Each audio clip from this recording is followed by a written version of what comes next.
We'd be happy to wait. Cinderella, I love Cinderella. Party folks, welcome aboard. Where would you like to sit? I want to sit towards the front. We're going to have you guys start just behind me here on this dock side. Dock side? This white line here. I'll have one more friend on my side here to keep the whale. Actually, I'll have you guys all three on this side here. Come right on my foot.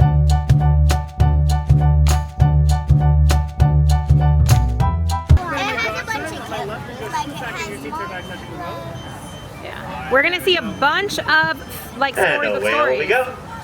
Cute. Hello everybody, good afternoon and welcome aboard the Cinderella. My name is Lorenz. I'll be your captain and storyteller on today's voyage to Storybook Land. Now just like Princess Tiana, we are almost there. But first, for your safety, please remain seated, keeping your hands, arms, feet, and legs inside the boat at all times. Parents, please be sure to supervise your children. And lastly, whatever you do, remember that on this boat, we don't talk about Bruno. Now, while most people venture out into the Great White somewhere, they usually do so through the pages of a really good book, just like our friend Belle. But today, we are about to enter through the hungry jaws of Monster the Whale.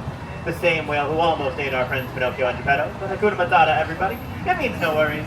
I know it might be a little hard to swallow, but our tale begins where the whale's tail ends and takes us into a magical place called Storybook Land.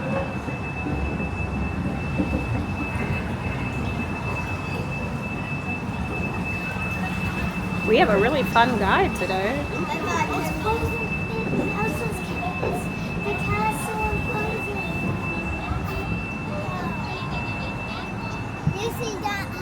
Now, if you've had Monster the Whale is scary, just wait until you meet the big bad wolf coming up on the left-hand side of the canal.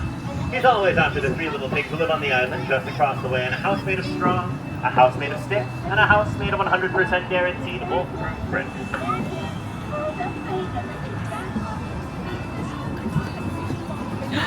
There it Our is. story is already taking a curiouser and curiouser turn as we approach the quaint English village of a little girl named Alice, where on one golden afternoon she followed the White Rabbit down the rabbit hole into Wonderland, where she stumbled upon a very, very unbirthday party. But if that's not your cup of tea, then think of a wonderful thought. On the second star to our right is London Park, where Peter Pan took Wendy, John, and Michael Darling on a flight to Neverland with a little bit of faith, trust, and pixie dust.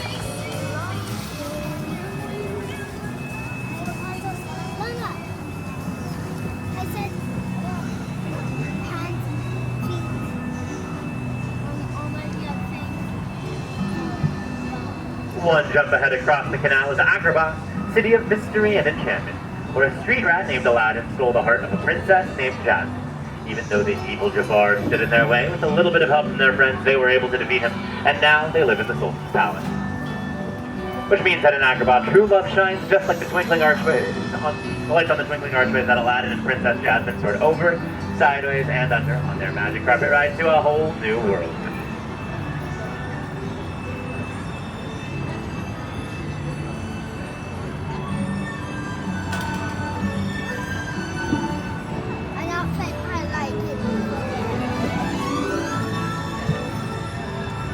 And while all good stories have their moments of love and their moments of light, sometimes they go to some pretty dark places too.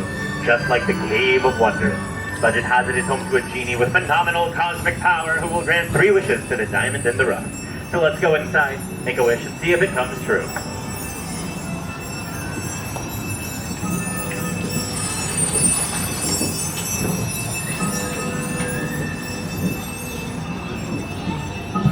If you made a wish for a safe place to stay, then on the right-hand side you'll find the cozy forest cottage of the 7 dwarves, just like Snow White did as she fled from the evil queen. If you look closely, you can see their diamond mine, and if you listen closely, you can hear Snow White whistle while she works.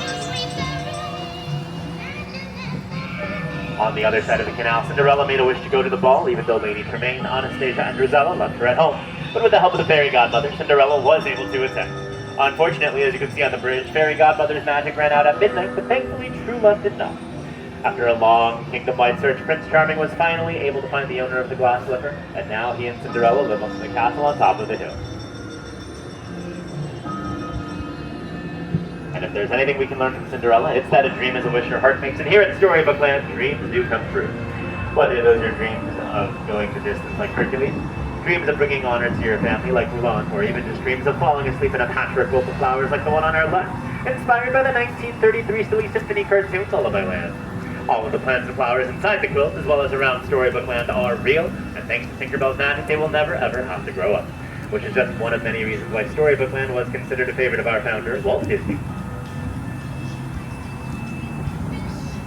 And speaking of enchanted flowers, it was a flower enchanted with a drop of golden sunlight that gave Rapunzel's hair its magical healing powers. That same hair got her and the outlaw Flynn Rider out of a Tangled situation on their way to see the floating lantern, where they saw the light and found a new dream in each other. And if you look close, you can see some of Flynn Rider's wanted posters, but it looks like they just can't get his nose right. Sometimes the best day ever involves floating lanterns, other times it involves just a touch of motor mania. Our friend Mr. Mole on the left couldn't even clear his friend Mr. Toad, who lives in Toad Hall straight ahead, of his motor mania. But it looks like Mr. Toad isn't home right now, which must mean that he's off on a wild ride to nowhere in particular. And just beyond Toad Hall, venturing into the unknown is the icy kingdom of Arendelle, where the sisters Anna and Elsa discovered something more powerful than Elsa's ice magic. An act of true love. And up ahead, just underneath the mighty, majestic Matterhorn Mountain, is the humble alpine village of Geppetto the Woodcarver, where he wished upon a star for his puppet Pinocchio to become a real boy. The Blue Fairy granted that wish, and Pinocchio let his conscience be his guide and rescued his father from Monster the Whale. And before we leave Arendelle, if anybody needs anything, I hear that our friend Wandering Oaken on our left is having a big summer blowout.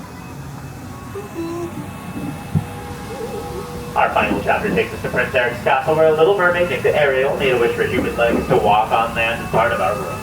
Even though she left her friends and family behind under the sea to our left, just behind the waterfall, they knew she was living her happily ever after. Which brings our story to a happy ending as we return to the dock to remain seated, keeping your hands, arms, and fingers inside the boat, away from the dock. On my count of 3, we will all stand up together for balance, so no poor unfortunate soul has to go under the sea. Once again, I've been Captain Lorenz, and on behalf of all of our storytellers, thank you for joining us on our wondrous journey today.